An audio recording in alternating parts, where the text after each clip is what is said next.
The Ex-Worker.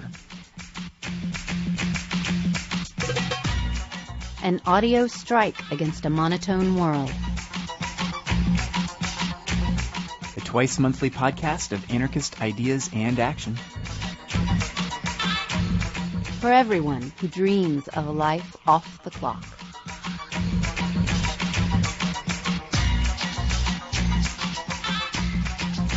Welcome back to the 13th episode of The Ex-Worker.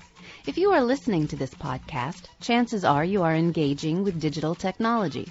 Computers and the internet are increasingly central to how we experience the world today, as well as to how we understand the new rebellions popping off around the world. So in this episode, we're going to engage with the new CrimethInc feature called Deserting the Digital Utopia, and look at some of the limitations and possibilities of digital resistance. We'll share an interview with a supporter of Jeremy Hammond, the radical hacker currently imprisoned for actions against a variety of corporate, police, and intelligence websites. We also have a groveling apology to make in the listener feedback section for an unforgivable mistake we made in our last episode. Dun dun dun. And of course, plenty of news, upcoming events, and more. I'm Clara. And I'm Alanis, and we'll be your hosts. On our website, crimethinc.com/podcast, you can find plenty of links and more information about all the things we discuss on today's episode. And we'd love to hear your feedback or suggestions via podcast at crimethinc.com, by calling us at 202-59-NO-WORK, 202-596-6975, or rating us on iTunes. Off we go.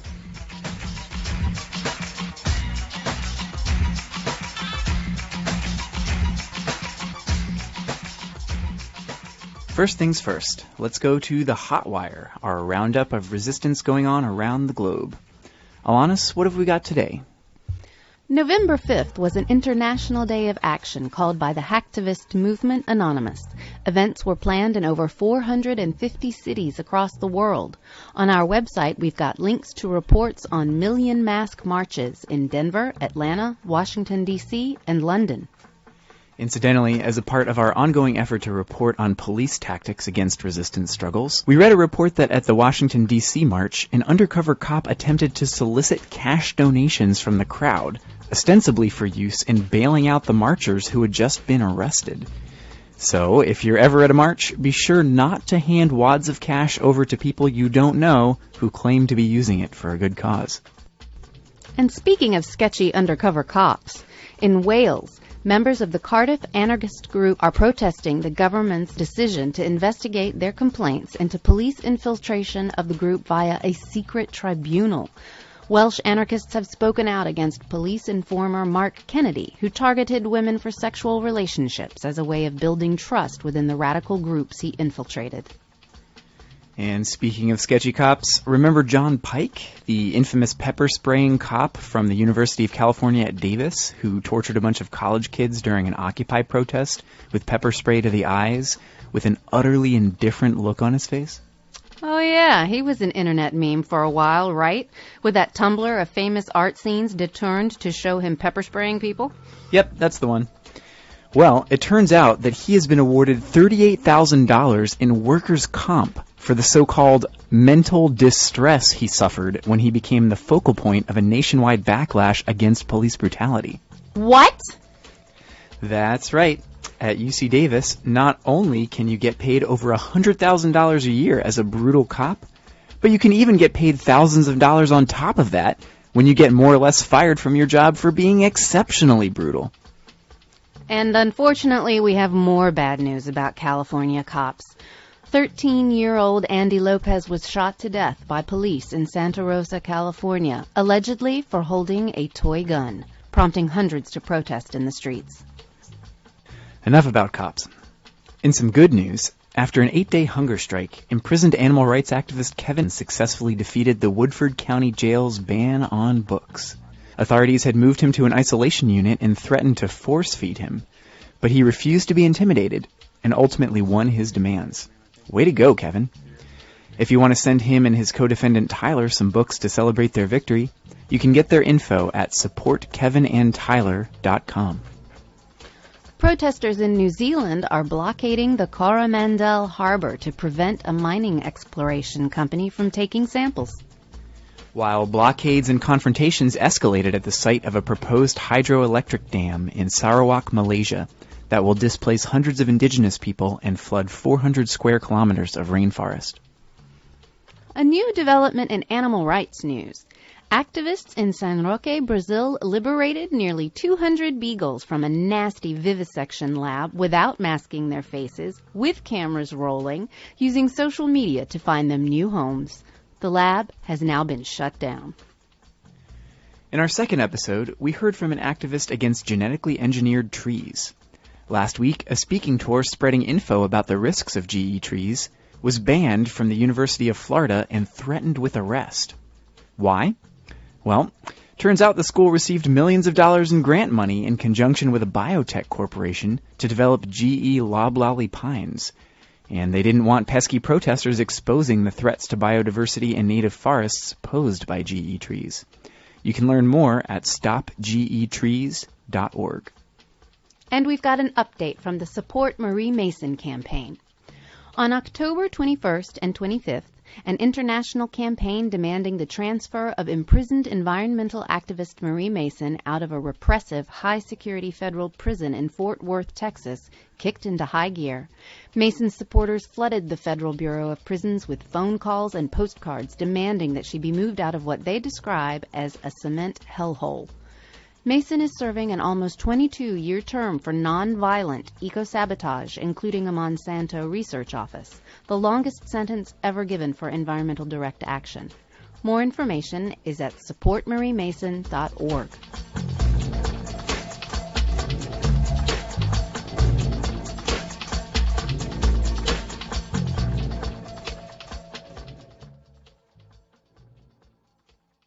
And now it's time for listener feedback. Okay, everyone gets the joke with the squealy sound, so we don't have to do it anymore, right? Great. Let's see, what have we got today? Oh, God. Alanis, do I really have to do this one? Yes, you do. Oh, but this is so embarrassing. Come on, you brought this upon ourselves, Clara. Okay. The ex-worker hangs its collective head in shame, dear listeners. We have been called out for our closet communism, our arcane authoritarianism, our subtle secretive Stalinism.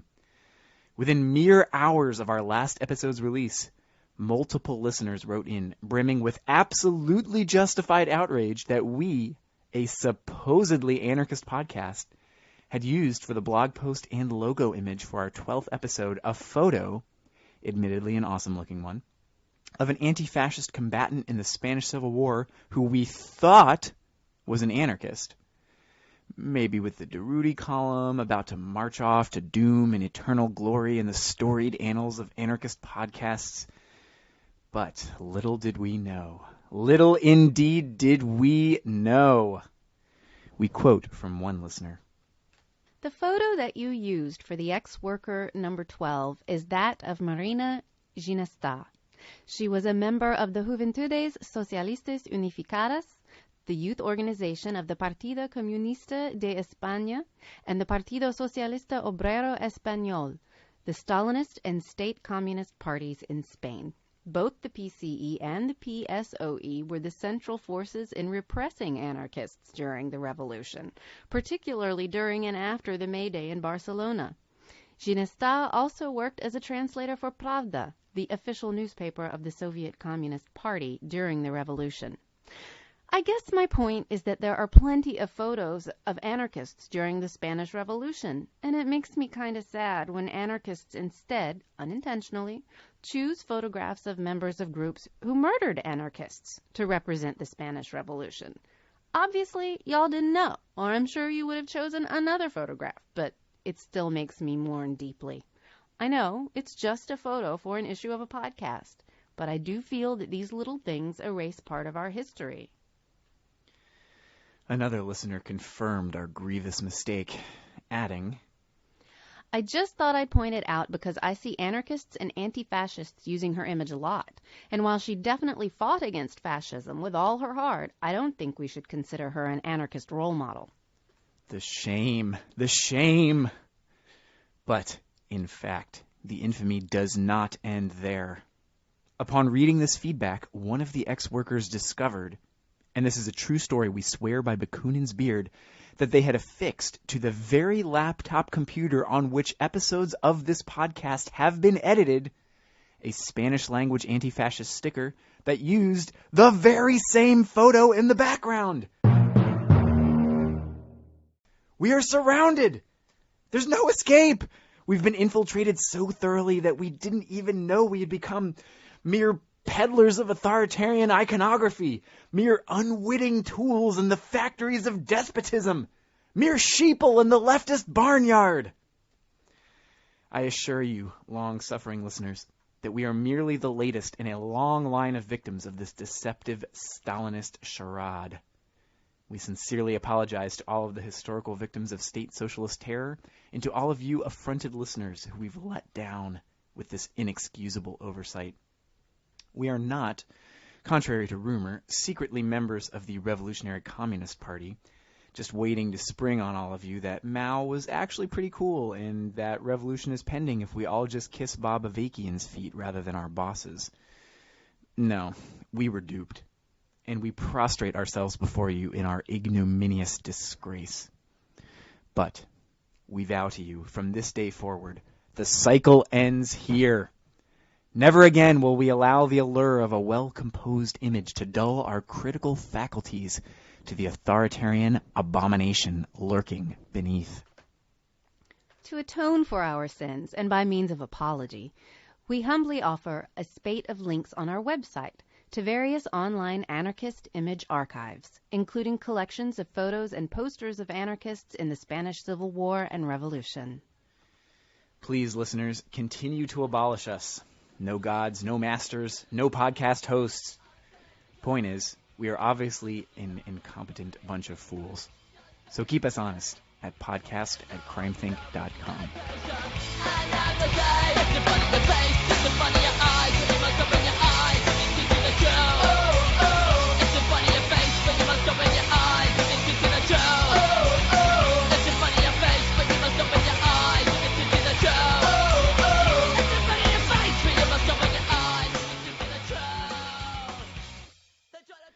And now it's time to share today's entries from the CrimethInc Contradictionary. This episode is brought to you by Technology and Screen.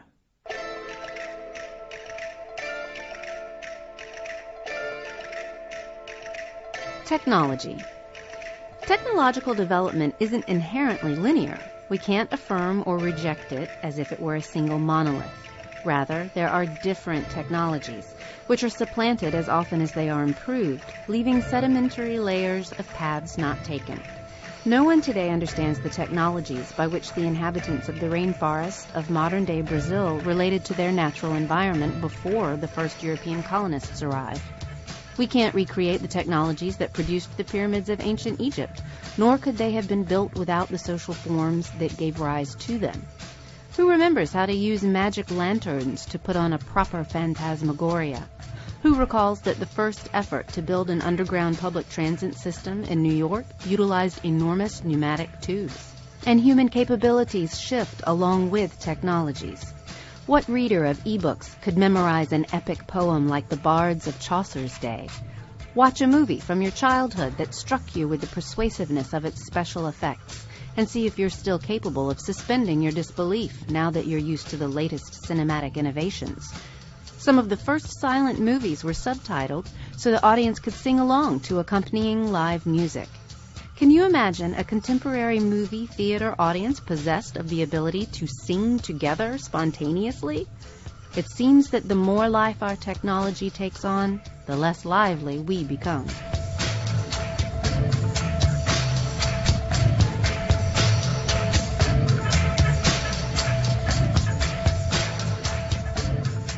Screen.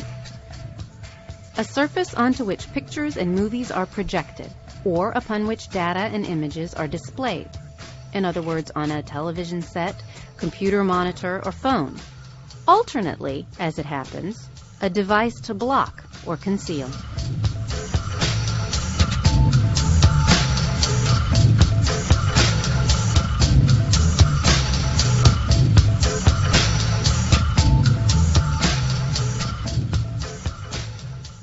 explorations of the war in every word, visit CrimethInc.com/contradictionary.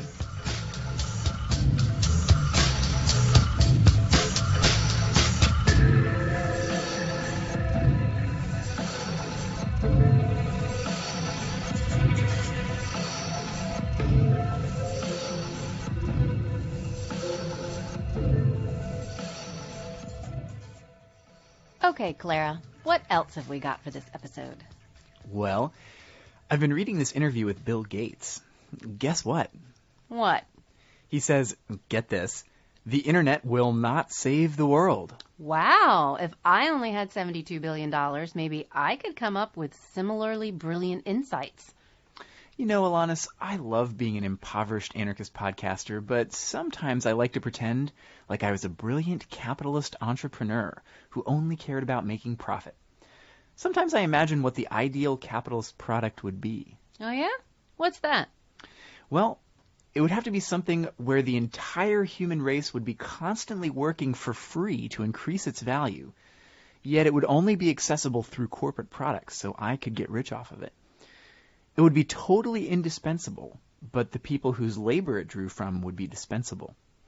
It would bring together all human activity into a single unified terrain. But here's the kicker. It would accomplish all of this under the banner of autonomy and decentralization, or even direct democracy. Sounds vaguely familiar. Now, as an imaginary capitalist, I can see how this world would be my wildest dream come true. But the funny thing is, in this totally hypothetical world, probably we'd see some well-meaning anti-capitalists proclaiming that the same product would pave the way to revolution and freedom if we could just subtract capitalism from the equation. Sure. Dissidents who believe in progress can look at the new infrastructures of the ruling order and imagine their utopias emerging from them. Remember how pumped both Karl Marx and Ayn Rand were about railroads? But even Bill Gates can see that computer technology isn't going to solve all the problems we've got. Hopefully radicals have got some things figured out that Bill Gates hasn't yet. Of course. But I think the technology produced by capitalist competition tends to embody its logic and impose it on all of us.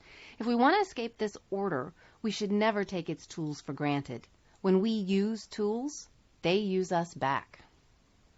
So let's see what we can identify about the ideology built into digital technology and how we might engage with it.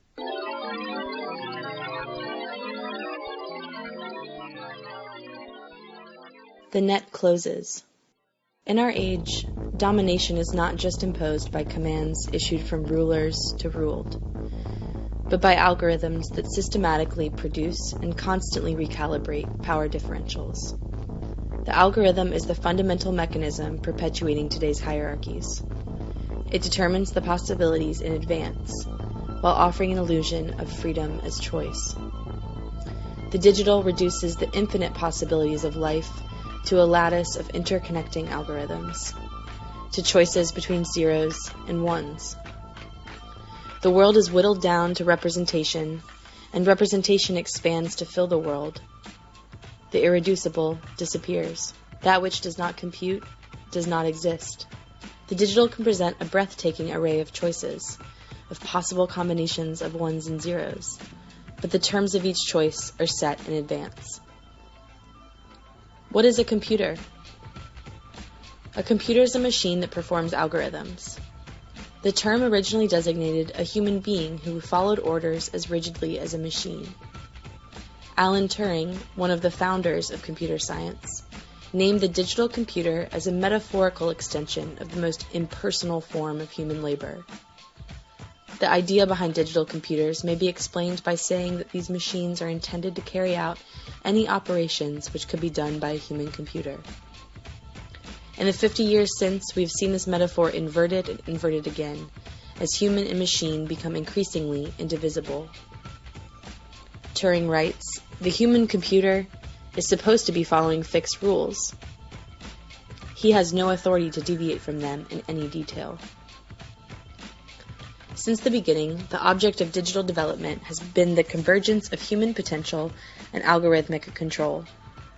As the net grows to encompass our whole lives, we have to become small enough to fit into its equations. total immersion.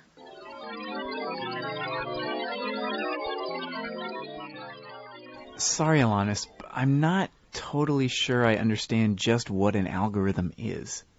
Okay. An algorithm is basically a set of instructions that determines the output from a given input.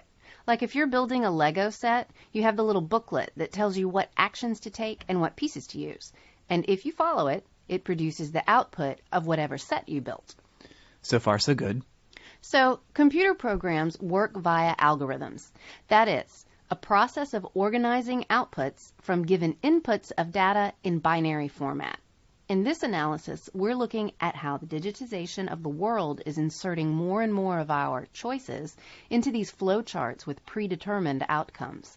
Anarchists care about freedom, but freedom isn't just selecting between the options given to us by authority figures. Like voting for Republicans or Democrats. Exactly.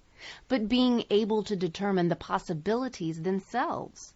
So anarchists need to understand how the expansion of digital logic into more and more areas of our lives gives us the illusion of choice in so many realms while restricting our ability to determine the playing field in which we make our choices more than ever. Say more.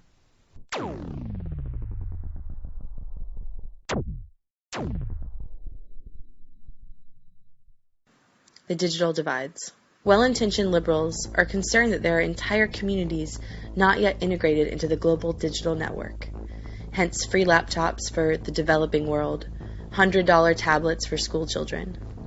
They can only imagine the 1 of digital access, or the 0 of digital exclusion. Given this binary, digital access is preferable, but the binary itself is a product of the process that produces exclusion, not a solution to it. The project of computerizing the masses recapitulates and extends the unification of humanity under capitalism. No project of integration has ever extended as widely or penetrated as deeply as capitalism, and the digital will soon fill its entire space. Amazon.com sells tablets below cost because they acknowledge it as a business investment. Individual workers depreciate in value without digital access. But the working class isn't collectively better off when we're all available at a single click. Compelled to compete intercontinentally in real time in a global race to the bottom.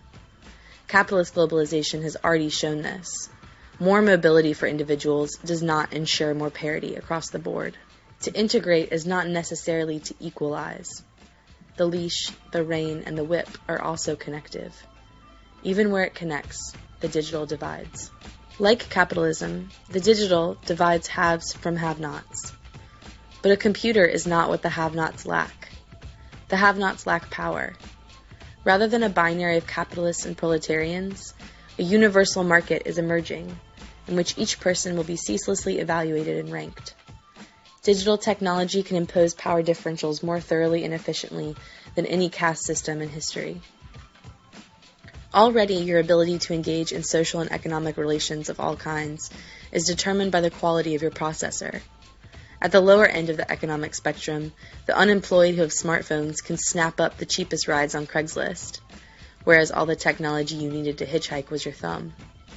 At the upper end, the high-frequency trader profits directly on the processing power of his computers, making old-fashioned stockbroking look fair by comparison, as does the Bitcoin miner. It is unthinkable that digital equality could be built on such an uneven terrain. The gap between rich and poor has not closed in the nations at the forefront of digitization. The more widespread digital access becomes, the more we will see social and economic polarization accelerate. Capitalism produces and circulates new innovations faster than any previous system, but alongside them it produces ever-increasing disparities. Where equestrians once ruled over pedestrians, today private jets and stealth bombers sail over motorists. The problem is not just that capitalism is an unfair competition, but that it imposes this competition on every sphere of life. Our social networks have become a new commons to be enclosed by capitalists, who can quantify and monetize the most intimate aspects of our lives. In the social networks of the future, which advertisers, credit agencies, employers, landlords, and police will monitor in a single matrix of control, we may only encounter each other insofar as we affirm the market and our value on it.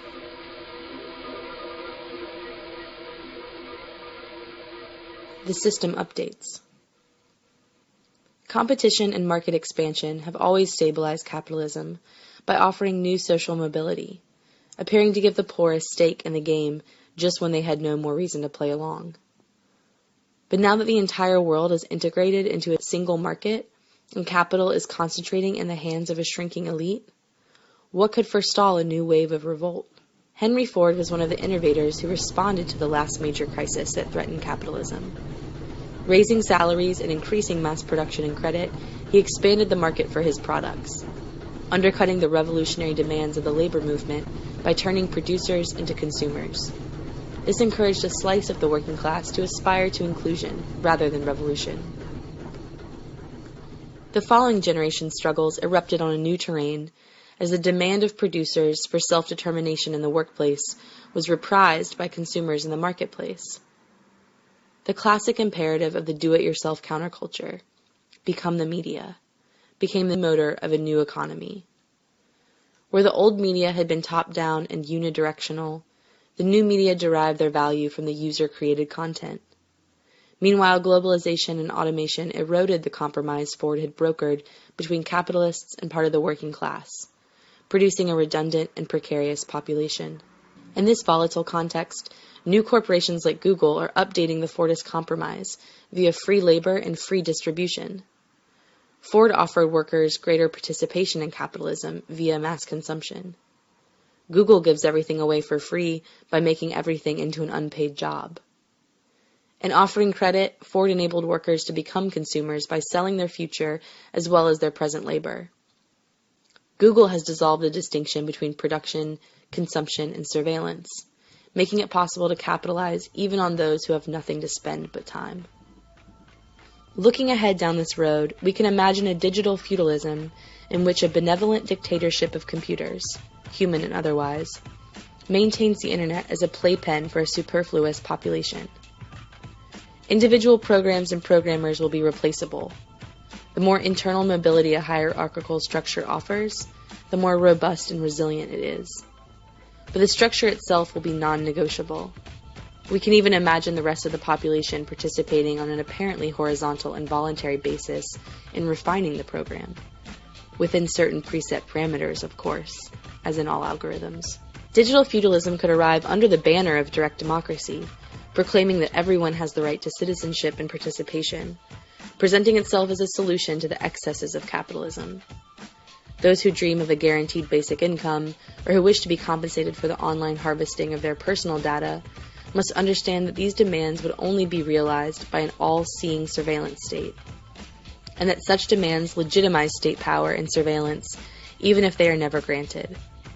Statists will use the rhetoric of digital citizenship to justify mapping everyone in new cartographies of control, fixing each of us to a single online identity in order to fulfill their vision of a society subject to total regulation and enforcement. In this dystopian projection, the digital project of reducing the world to representation converges with the program of electoral democracy, in which only representatives acting through the prescribed channels may exercise power. Fused as electronic democracy, they would present the opportunity to vote on a vast array of minutiae, while rendering the infrastructure itself unquestionable. The more participatory a system is, the more legitimacy it can claim. But genuine freedom means being able to determine our lives and relations from the ground up. We must be able to define our own conceptual frameworks, to formulate the questions as well as the answers. This is not the same as obtaining better representation or more participation in the prevailing order. Championing digital inclusivity and democratic state stewardship legitimizes those who hold power and the structures through which they wield it. It is a mistake to think that the tools built to rule us would serve us if only we could depose our masters. That's the same mistake that every previous revolution has made about police, courts, and prisons. The tools of liberation must be forged in the struggle to achieve it. These are some pretty grim projections.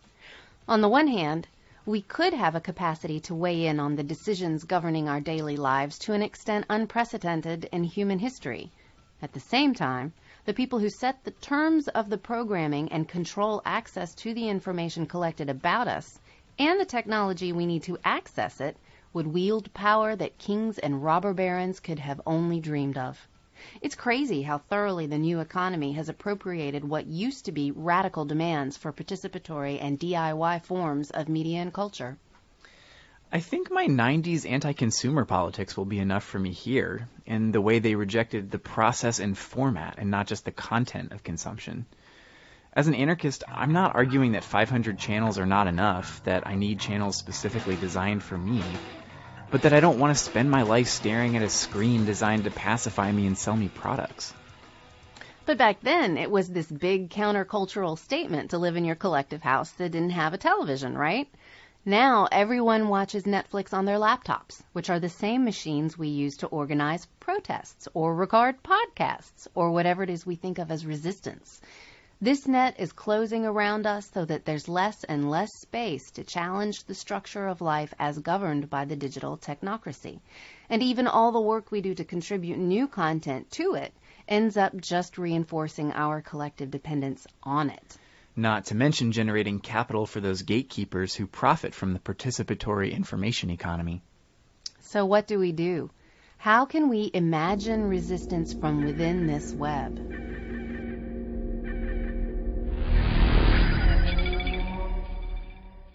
The force quits. For every action, there is an equal and opposite reaction. Integration creates new exclusions. The atomized seek each other. Every new form of control creates another site of rebellion. Police and surveillance have increased exponentially over the past 2 decades, but this has not produced a more pacified world. On the contrary, the greater the coercion, the more instability and unrest we see. The project of controlling populations by digitizing their interactions and environments is itself a coping strategy to forestall the upheavals that are bound to follow the economic polarization, social degradation, and ecological devastation wrought by capitalism. The waves of uprisings that have swept the globe since 2010, from Tunisia and Egypt through Spain and Greece, to the worldwide Occupy movement, and most recently in Turkey and Brazil, has largely been understood as a product of the new digital networks. Yet it is also a reaction against digitization and the disparities it reinforces. News of Occupy encampments spread via the internet, but those who populated them were there because they were unsatisfied with the merely virtual, or because, being poor or homeless, they had no access to it at all. Before 2011, who could have imagined that the internet would produce a worldwide movement premised on ongoing presence in shared physical space? This is just a preview of the backlash that will ensue as more and more of life is fitted to the digital grid. We can be sure that there will be new opportunities for people to come together outside and against the logic of capitalism and state control. As we witness the emergence of digital citizenship and the identity market, let us begin by asking what technologies the digitally excluded non-citizen will need. The tools employed during the fight for Gezi Park in Istanbul in summer 2013 could present a humble starting place. How can we extrapolate the tools that will be necessary for insurrection and survival, especially where the two become one and the same? Looking to Egypt, we can see the need for tools that could coordinate the sharing of food or disable the military. Understanding the expansion of the digital as an enclosure to our potential doesn't mean ceasing to use digital technology. Rather, it means changing the logic with which we approach it. Any positive vision of a digital future will be appropriated to perpetuate and abet the ruling order. The reason to engage on the terrain of the digital is to destabilize the disparities it imposes. Instead of establishing digital projects intended to prefigure the world as we wish to see, we can pursue digital practices that disrupt control. Rather than setting out to defend the rights of a new digital class, or to incorporate everyone into such a class via universal citizenship, we can follow the example of the disenfranchised, beginning from contemporary uprisings that radically redistribute power. Understood as a class, programmers occupy the same position today that the bourgeoisie did in 1848, wielding social and economic power disproportionate to their political leverage. In the revolutions of 1848, the bourgeoisie sentenced humanity to 2 more centuries of misfortune by ultimately siding with law and order against poor workers. Programmers enthralled by the internet revolution could do even worse today. They could become digital Bolsheviks, whose attempts to create a democratic utopia produces the ultimate totalitarianism. On the other hand, if a critical mass of programmers shift their allegiances to the real struggles of the excluded, the future will be up for grabs once more. But that would mean abolishing the digital as we know it, and with it, themselves as a class. Desert the digital utopia. Okay, so are they saying I should delete my Facebook? Oh, hush. But how am I going to keep in touch with my friends or organize protests or... Listen, Facebook is not the point. You know, in that Bill Gates interview, he makes fun of Mark Zuckerberg, the Facebook CEO, for saying how it has to be a priority to get the 5 billion people who don't have internet access connected, when things like basic nutrition for children and a vaccine for malaria might actually be a lot more relevant. Right? The thing about these conversations about the internet is that they get so distracted from the material reality of life on this planet. This analysis doesn't really touch on it, but one of the most obvious things that always gets left out of discussions of digital technology is its enormous, devastating impact on the Earth. The staggering amount of electricity gobbled up by data centers, the toxic manufacturing processes, the destructive mining of coltan and other minerals, etc., etc. Yeah, that at least helps put the brakes on some of these optimistic visions of the internet as a prefiguration of the anarchist future. I think it's significant that you can like things on Facebook, but you can't dislike them. The only power the digital world offers us is gradations of affirmation, never actual rejection or resistance, just like voting for politicians in the analog world. It almost sounds like you're making an argument for trolling, as the dogged persistence of the urge to negate spewing forth from the dark recesses of the digital utopia. Well, that certainly wasn't what I meant. But it does make us ask ourselves some difficult questions about the projects we're undertaking.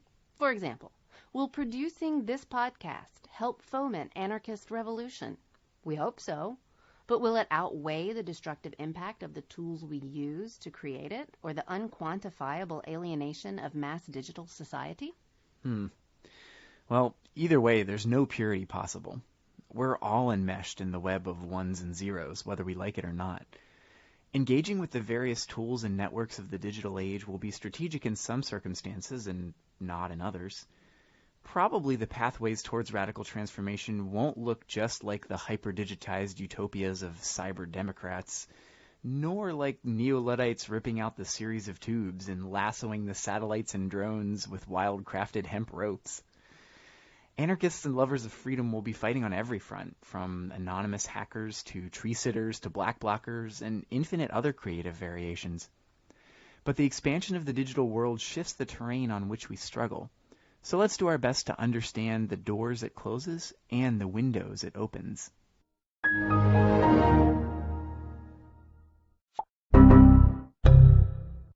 I say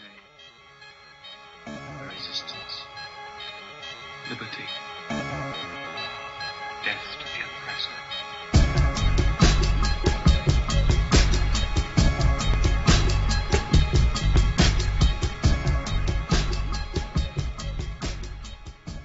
In this episode, we're thinking about resistance in the digital era. So for today's mugshot, we wanted to learn a little bit about some of the internet-based actions anarchists have taken recently. The past few years have seen an explosion of high-profile attacks by hackers on the computer systems of a variety of different corporate, government, military, and intelligence targets, under the names Anonymous, Lulzsec, and others. One of these hackers is Jeremy Hammond, who faces prison time for his hacks that challenge surveillance society and racist policing. Today, the ex-worker caught up with Grace, one of Jeremy's longtime supporters, who's helping to prepare for Jeremy's sentencing hearing later this week. Grace, could you introduce yourself and tell us how you got involved in support for Jeremy? Sure. I am a friend of Jeremy's. We met through mutual activism that we both were doing, and we became friends.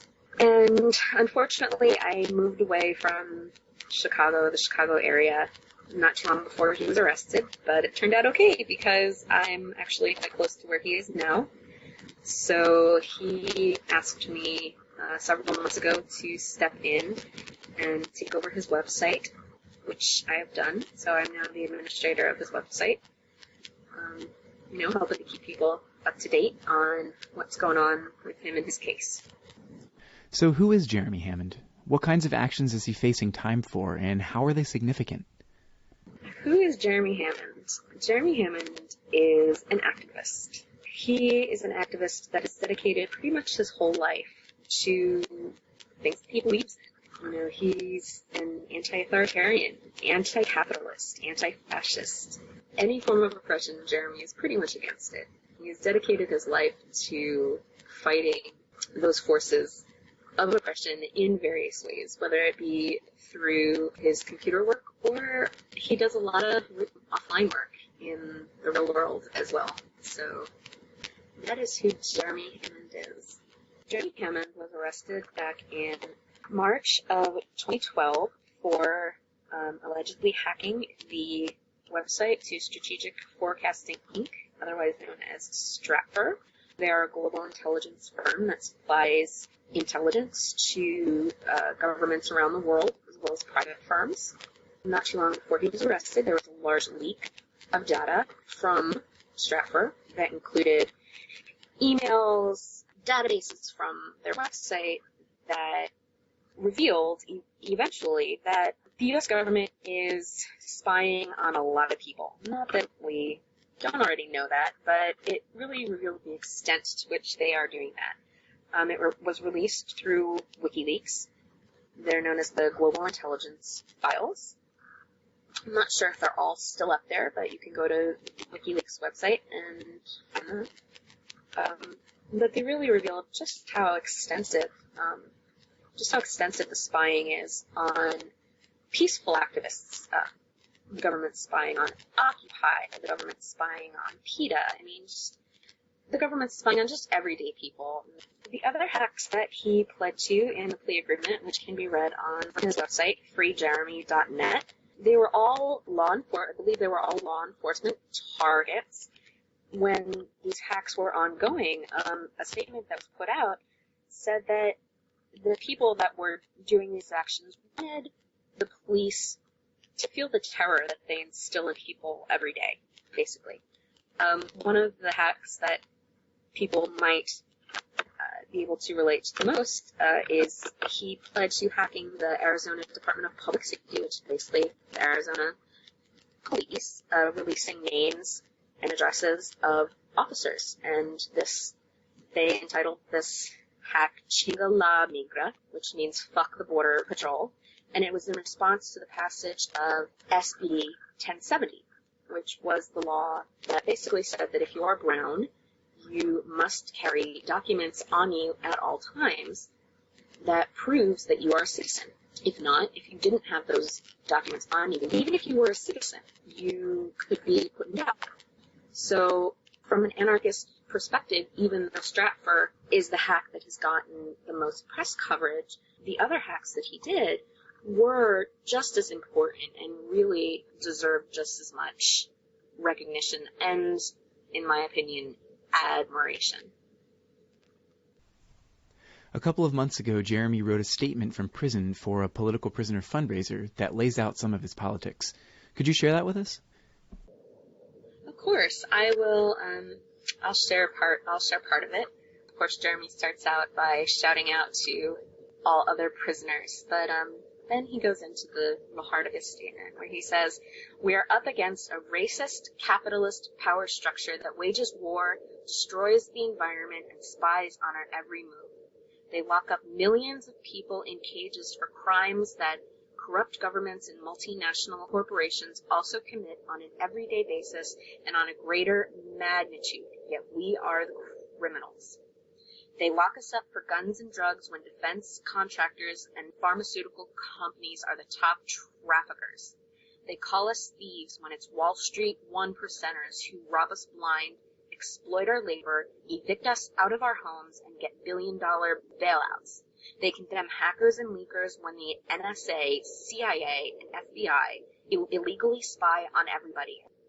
But if you point out suspicious activities of our own government, if you leak information that should be free in public anyway, they will follow you to the ends of the earth and put you in prison. Even if you simply report on the leaks, they will discredit you, subpoena you for sources, or just put you in prison on a bunch of trumped-up charges like they did Barrett Brown. They repress us, infiltrate us, entrap us, harass our family and friends, and call us criminals, terrorists, and traitors, and break their own laws to try and stop us because we were to expose the truth. They are scared that if people know the truth, the day will come when they will have to answer for their own crimes. But can we trust whatever independent review panel they put together to investigate the NSA? After all the lies and egregious illegality, do you think any of them will be charged or do time? Will we ever be satisfied with any reforms they promised? The answer is obviously no. Justice can never be found in their courtrooms. Yes, we need to eliminate mandatory minimum sentences, but Attorney General Eric Holder doesn't give a damn about prison overcrowding. The Obama administration is not interested in any such debate about the balance of privacy and security, because they will keep spying on everyone, regardless of public opinion, until we stop them. The time for talk is over. It's time for collective refusal, civil disobedience, and direct action. We must support all of those who risked their freedom and lives to expose and confront the power structure, and continue to struggle until we stop these wars and the prison walls come crumbling down and we can all be together again, free and equal. Yours for the revolution, Jeremy Hammond. So what can our listeners do to help support Jeremy? Well, right now, we're in a little bit of a transition time. As you know, sentencing is in just 2 days on Friday, November 15th. We're crossing our fingers that the judge will sentence him either to time served or to a short sentence. The maximum he can be sentenced to, though, it is 10 years. He took a non-cooperating guilty plea to one count of violating the Computer Fraud and Abuse Act. So we'll see what happens on Friday. Depending on that, depends on how people can support him. Obviously, if he's sentenced, he's going to be moved. Right now, he's in the Metropolitan Correction Center in Manhattan. So once he gets moved, he's going to need probably money for commissary. He's going to need books. We have a book list, but please nobody send anything right now because he will be moved most likely, and we need to see where he ends up before anybody sends anything so it can actually get to him. But right now, really just keep him in your thoughts and get active. He was inspired. He made a statement that he was inspired to do what he did by what Chelsea Manning did. So if you've been inspired by what he did, go out, do something. Resist. Resist in whatever way you can, whether it's digitally, whether it's by, helping a single mother, whether it's by going and serving with food, not bombs, whether it's going out into the streets, in whatever way you can, just resist. Resist. And that's Jeremy more than anything else. To know that he has inspired people to become active and to change things, to do something. Anything else you'd like to add? Free Jeremy, free Barrett Brown, free Wormer, free the PayPal 14, free the Payback 13, free them all. Free them all. Awesome. Grace, thanks so much for speaking with us. You're very, very welcome.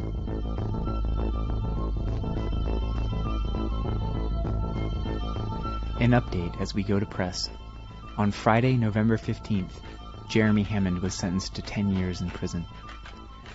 We've posted a link to his statement made during the sentencing hearing on our website at CrimethInc.com/podcast.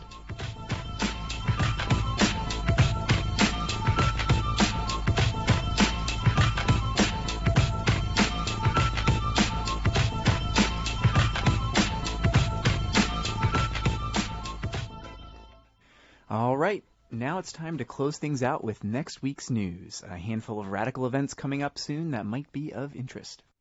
If you recall from our 7th episode of The Ex-Worker, we shared an analysis of the June 2013 uprisings in Brazil. Anarchists from Brazil are doing a speaking tour on the east coast of the U.S. through November 23rd, sharing news, analysis, photos, and perspectives on resistance in their country. You can get the list of dates and locations at CrimethInc.com. Ordinarily, we'd close with some birthday announcements about political prisoners, but we don't have any for this chunk of November. So we'll close with a challenge to all of you. Organizers of the Carborough Anarchist Book Fair in North Carolina, coming up on November 23rd, have announced an Anarchist Primer competition. You mean primer? No, Primer. Like an introductory zine, right? Yes, Clara, it's Primer. Look it up. Okay. The goal is to generate a whole bunch of new simple introductory zines or pamphlets explaining anarchist ideas. At the book fair, a panel of judges will award black ribbons for the best primer in various categories, including best design, best topical primer, in other words, written for a specific audience or purpose, best all ages primer, best presentation at the event on the day of, funniest troll entry, and best overall. The parameters are 5,000 words or less, the shorter the better, no more than 20 pages in whatever design format you choose, photocopyable for mass distribution, and intended to introduce anarchy and anarchist ideas to a wide audience. For people who can't make it in person to table, you send your entry along with someone who can, or via email to carboroughbookfair@gmail.com. Even if you're not going to write your own primer, we'd like you to be thinking about how you define anarchism, because we'll be asking you to write in and tell us what anarchy means to you for an upcoming episode when we'll be taking on the million-dollar question: what is anarchism? So put on your thinking caps and get ready to tell us what anarchy means to you in the coming weeks. So that's all for this episode of The Ex-Worker. This podcast is a project of the CrimethInc Ex-Workers Collective. Thanks so much to Grace for speaking with us, and to Underground Reverie for the music, and to all of you for calling us out on our wretched photo choices. You can always get in touch with us by sending us an email to podcast@crimethinc.com, leaving feedback on iTunes, or calling 202-59-NO-WORK. That is 202-596-6975. Till next time, thanks for tuning in.